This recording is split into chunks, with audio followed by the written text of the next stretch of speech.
স্নেহের ছাত্রছাত্রীরা, আজকে আমি তোমাদের একমাত্রিক গতির বিভিন্ন ধরনের লেখচিত্র এবং কিভাবে তা করতে হয় অর্থাৎ লেখচিত্র শিখন কৌশল সেই সম্পর্কে আলোকপাত করব। তোমরা এগুলো ভালো করে দেখতে থাকো। প্রথমেই বলি, লেখচিত্র শনাক্তকরণ অর্থাৎ কোন লেখচিত্রের প্রকৃতি কী হবে সেটা জানতে গেলে আমি কিছু কথা তোমাদের দেখাচ্ছি ছবির মাধ্যমে। তোমরা এগুলো দেখে বোঝার চেষ্টা করো। প্রথমেই বলি, এক্স ও ওয়াই দুটো চলরাশির যদি এক্স স্বাধীন চলরাশি এবং ওয়াই নির্ভরশীল চলরাশি হয়, সেক্ষেত্রে এক্স ও ওয়াই যদি একঘাত হয়, সেক্ষেত্রে এক্স ওয়াই লেখচিত্রের প্রকৃতি হয় সরল রেখা হবে অথবা আয়তাকার পরাবৃত্ত হবে। তাহলে কোনটা হবে, সরল রেখা হবে নাকি আয়তাকার পরাবৃত্ত হবে, সেটার জন্য আমার কিছু স্পেশাল কেস দেখতে হবে। যেমন ধরো, যদি এক্স ও ওয়াই যদি যোগ বা বিয়োগ আকারে থাকে, তাহলে লেখচিত্রটা হবে সরল রেখা। যেমন ধরো, ভি সমান ইউ প্লাস মাইনাস এটি। এখানে দেখতে পাচ্ছ ছবিতে ভিটি লেখচিত্র কেমন হচ্ছে, একটা সমতরণের ক্ষেত্রে একটা সমমন্দনের ক্ষেত্রে, সুতরাং এক্ষেত্রে সরল রেখা হবে। আবার দেখো, যদি এক্স ও ওয়াই যদি গুণ আকারে থাকে, ছবিতে পরিষ্কার দেখতে পাচ্ছ, যদি গুণ আকারে থাকে সেক্ষেত্রে দেখো যে লেখচিত্র আয়তাকার পরাবৃত্ত হবে। কেন হবে? ছবিতে দেখো একটা উদাহরণ দিয়েছি যে পিভি সমান কে, বয়েল সমীকরণ। এক্ষেত্রে কী হচ্ছে না, ভি ভ্যারিজেস 1/p যখন টি সমান হচ্ছে ধ্রুবক, যেটা এক্স ওয়াই সমান সি স্কোয়ার এই আকারের, সুতরাং পিভি লেখচিত্রের প্রকৃতি আয়তাকার পরাবৃত্ত হবে। বোঝা গেল তাহলে? এবার আমি একমাত্রিক গতির কয়েকটি লেখচিত্র সম্পর্কে একটু আলোচনা করব।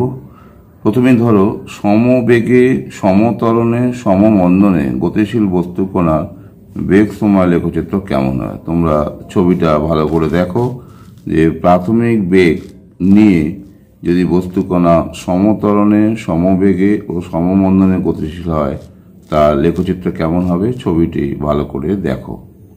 দেখলেই তোমরা বুঝতে পারবে যে লেখচিত্র কেন এরকম হচ্ছে। প্রথমেই দেখতে সমতরণে আছে, মাঝখানেটা হচ্ছে সমবেগে, তারপর হচ্ছে সমমন্দন। এবার তোমরা বিবেচনা করে দেখো যে কোন ইকুয়েশন ফলো করে এটা হচ্ছে, তাহলে এটা বুঝতে পারবে। এরপরে আমি আসি সমতরণে, তারপরে হচ্ছে ক্রমবর্ধমান ত্বরণে, ক্রমহ্রাসমান ত্বরণে গতিশীল বস্তু কণার বেগ সময় লেখচিত্র কেমন হবে। তোমরা ছবিতে ভালো করে দেখতে থাকো। দেখো, সমতরণে হলে মাঝখানের লাইনটা, সমতরণের পর ক্রমবর্ধমান ত্বরণে উপরের লাইনটা, এবং ক্রমহ্রাসমান ত্বরণে হলে নিচের লাইনটা সূচিত করবে। এক্ষেত্রে ওয়াই অক্ষে যে ভি অক্ষ আছে তার কিছুটা অংশ থেকে শুরু হয়েছে, ওই অংশটুকু হচ্ছে প্রাথমিক বেগ। প্রাথমিক বেগ নিয়ে তারপরে ত্বরণ কেমন হচ্ছে, ক্রমবর্ধমান না সমতরণ না ক্রমহ্রাসমান, সেই অনুযায়ী লেখচিত্রটা হচ্ছে। এরপরে আমি আসছি, যদি সমমন্দনে, ক্রমবর্ধমান মন্দনে এবং ক্রমহ্রাসমান ত্বরণে হয়, সেক্ষেত্রে লেখচিত্রটা কেমন হবে। তোমরা দেখো ছবিটা ভালো করে দেখো। ত্বরণের যেহেতু উল্টো হচ্ছে মন্দন, কারণ ঋণাত্মক ত্বরণ কি হচ্ছে মন্দন, সেক্ষেত্রে ক্রমহ্রাসমান মন্দন, সমমন্দন এবং ক্রমবর্ধমান মন্দন লেখচিত্র ঠিক আগের বিপরীত। তোমরা তাহলে নিশ্চয়ই এটা দেখতে পাচ্ছ। এবার 4 নম্বর প্রশ্নটা তোমরা দেখো, সমবেগে সমতরণে সমমন্দনে গতিশীল বস্তু কণার ক্ষেত্রে সরণ সময় লেখচিত্র কেমন হবে। দেখো, এদিক হচ্ছে টি অক্ষ, এদিক হচ্ছে এস অক্ষ। তাহলে এই যে ছবিটা তোমরা দেখছো, এটা হচ্ছে সমতরণে, এটা হচ্ছে সমবেগে এবং এটা হচ্ছে সমমন্দনে। এই তিনটে কন্ডিশনের সরণ সময় লেখচিত্র দেওয়া আছে, তোমরা এটা দেখে নাও। 5 নম্বর প্রশ্নে আসছি, কি বলছে দেখো। 5 নম্বর প্রশ্নে বলছে যে কোনো বস্তু কণার এস টি সম্পর্ক যদি এস ভ্যারিজেস টি স্কোয়ার হয়, সেক্ষেত্রে এস টি, ভিটি ও এটি অর্থাৎ ত্বরণ সময় লেখচিত্র আঁকো। এটাকে আমি অঙ্ক কাজে লাগে করছি। দেখো এস ভার্সেস টি স্কোয়ার, তাহলে S equals to K T square, সেক্ষেত্রে T square equals to 1/k into S, অর্থাৎ এক্স স্কোয়ার সমান 4ay। এটা একটা অধিবৃত্তের সমীকরণ সূচিত করে। এবার এক্স স্কোয়ার সমান 4ay হলে ছবিটা হচ্ছে এরকম হয়। এবং এক্ষেত্রে একটা জিনিস বলি, অ্যাকচুয়ালি এক্স স্কোয়ার সমান 4y এইরকম ধরনের হয়, কিন্তু সময় নেগেটিভ, সময় হচ্ছে নেগেটিভ, স্মরণ পজিটিভ, এটা বাস্তবিক সম্ভব নয়। তাই ফিজিক্সের যে লেখচিত্র ধরে নাও যে প্রথম পাদের যে লেখচিত্র সেটাই আমরা বিবেচনায় আনবো, অর্থাৎ এসটি লেখচিত্র এরকম হবে। এরপর আমরা আসছি বেগ সময় লেখচিত্র। দেখো আমরা ক্যালকুলাস প্রয়োগ করেছি।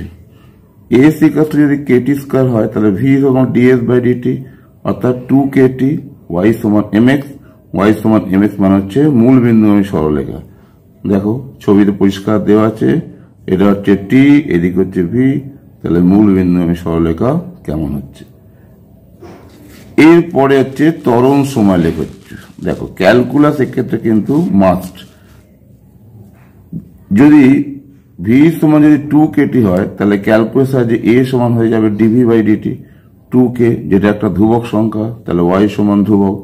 আর আমরা লেখচিত্রে পড়েছি ইনিশিয়ালি যে ওয়াই সমান যদি ধ্রুবক হয় সেটা এক্স অক্ষের সমান্তরাল সরলরেখা। পরিষ্কারভাবে তোমরা দেখতে পাচ্ছ, এটা যদি টি অক্ষ হয়, এদিকে যদি এ অক্ষ হয় তাহলে এ টি, এইটা হচ্ছে এক্স অক্ষের সমান্তরাল, অর্থাৎ এটাই হয়ে যাবে ত্বরণ সময় লেখচিত্র। এরপরে আমি 6 নম্বর প্রশ্নের আলোচনায় আসছি। দেখো 6 নম্বর প্রশ্নে কি দিয়েছে। প্রথমে বলেছে যে কোন বস্তুকণার এস টি সম্পর্ক হচ্ছে এস ভার্সেস রুট টি হলে এস টি লেখো। আগের বার বলেছিল এস ভার্সেস টি স্কোয়ার, এখানে বলছে এস ভার্সেস রুট টি হলে এস টি লেখচিত্র কেমন হবে। তাহলে এস ভার্সেস যদি রুট টি হয়, এস ইকাস টু হয়ে যাচ্ছে কে রুট টি, অর্থাৎ এ স্কোয়ার ইকাস টু হচ্ছে কে স্কোয়ার টি। স্পষ্টতই এটা ওয়াই স্কোয়ার সমান 4x। তাহলে আবার আগেই বলেছি আমি যে পদার্থবিদ্যার লেখচিত্রে বেশিরভাগ ক্ষেত্রেই যেহেতু প্রথম পদের লেখচিত্রে ধরা হয়, সেক্ষেত্রে এটা যদি টি হয়, এটা যদি এস হয়, তাহলে এস টি লেখচিত্র এরকম হবে। এক্ষেত্রে নিচের প্রশ্নটা নেওয়া হবে না। সুতরাং এস টি লেখচিত্র বুঝতে পারছো, অর্থাৎ আগের এস টি লেখচিত্রের ঠিক বিপরীত ধরনের হচ্ছে। বোঝা গেল তাহলে।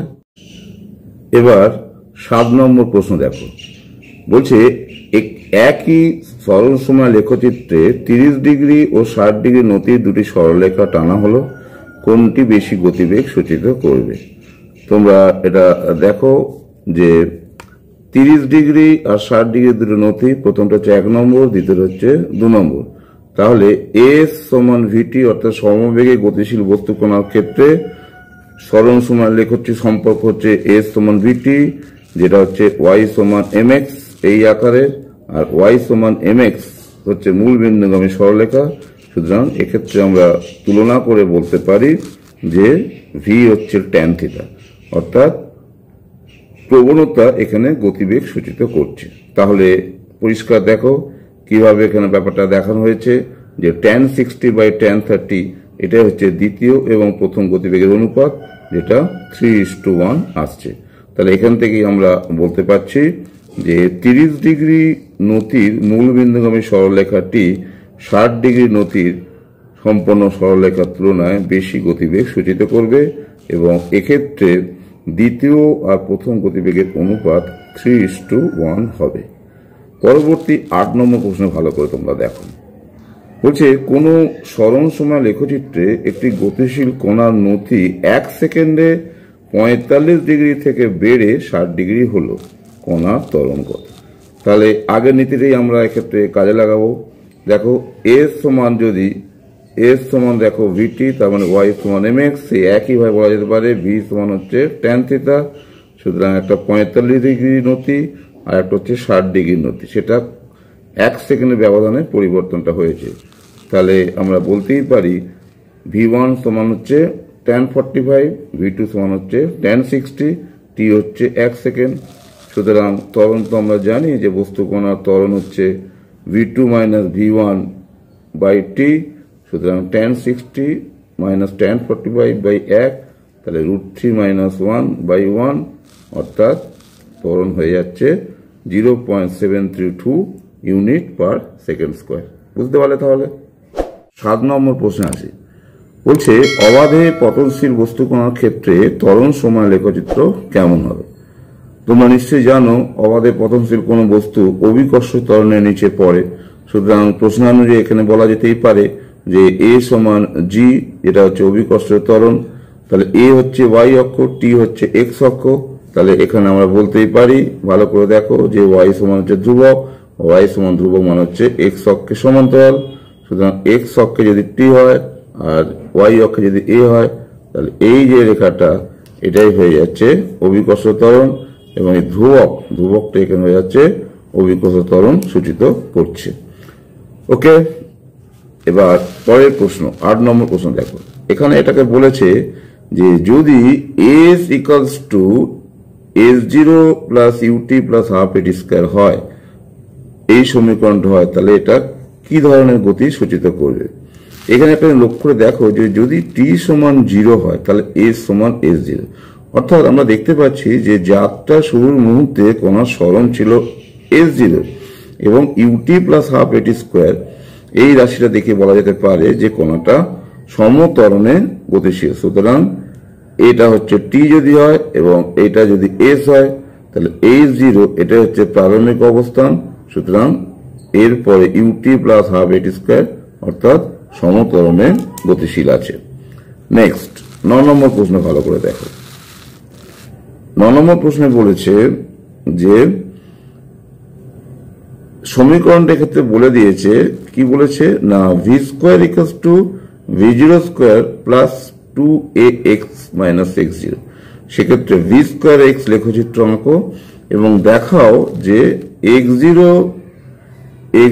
v0² এই বিন্দুটা সরলরেখাটার উপর অবস্থিত হবে। তাহলে দেখো আমি অ্যানালাইসিস করে দেখিয়েছি। তাহলে সমীকরণটা এটা বলে দিয়েছে, তাহলে একে v² = এইভাবে লিখতে পারি 2ax প্লাস এইভাবে, যেটা y সমান mx + c। ছবিতে দেখো x সমান x0 হলে v² সমান v0²। তাহলে লেখচিত্র তোমরা ভালো করে দেখো, দেখলেই বুঝতে পারবে যে y সমান mx + c যদি হয় তাহলে লেখচিত্রটা হচ্ছে এইটা। এক্ষেত্রে c হচ্ছে এইটুখানি অংশ c, যেটা হচ্ছে v0² - 2ax0। এবং দেখো যেহেতু x0 v0² স্যাটিসফাই করছে ইকুয়েশনটাকে, সুতরাং এই যে সরলরেখা এর উপর বিন্দুটা অবস্থিত হবে, যেটা আমি লিখেছি যে x0 v0² এটা সরলরেখার উপর অবস্থিত হবে, অর্থাৎ লেখচিত্রটা x0 v0² বিন্দু গামী। এগুলো তোমরা কোয়াড্রেট জিওমেট্রি, সরলরেখা এবং অধিবৃত্ত এই দুটো অংশ যদি ভালো করে বোঝো তাহলেই কিন্তু লেখচিত্র সম্পর্কে সম্পূর্ণ ধারণা পাবে। এবার 10 নম্বর প্রশ্ন দেখো। 10 নম্বর প্রশ্নে বলছে যে উলম্বভাবে উপরে ছোঁয়া বস্তুর ক্ষেত্রে সরণ সময় লেখচিত্রের প্রকৃতি কেমন হবে? দেখো আমি এটাকে অ্যানালাইসিস করে দেখিয়েছি যে এটা হচ্ছে যদি t অক্ষ হয়, তাহলে এদিকে যদি s অক্ষ হয়, তাহলে এটা যদি maximum height attend by the body হয়, সেক্ষেত্রে উপরে ওঠার সময় এই অবস্থায় উঠবে এবং নিচে যখন পড়বে এইভাবে, অর্থাৎ সমগ্র পথটা একটা অধিবৃত্তের মতন হবে এবং এটাই হয়ে যাবে সর্বোচ্চ বিন্দু।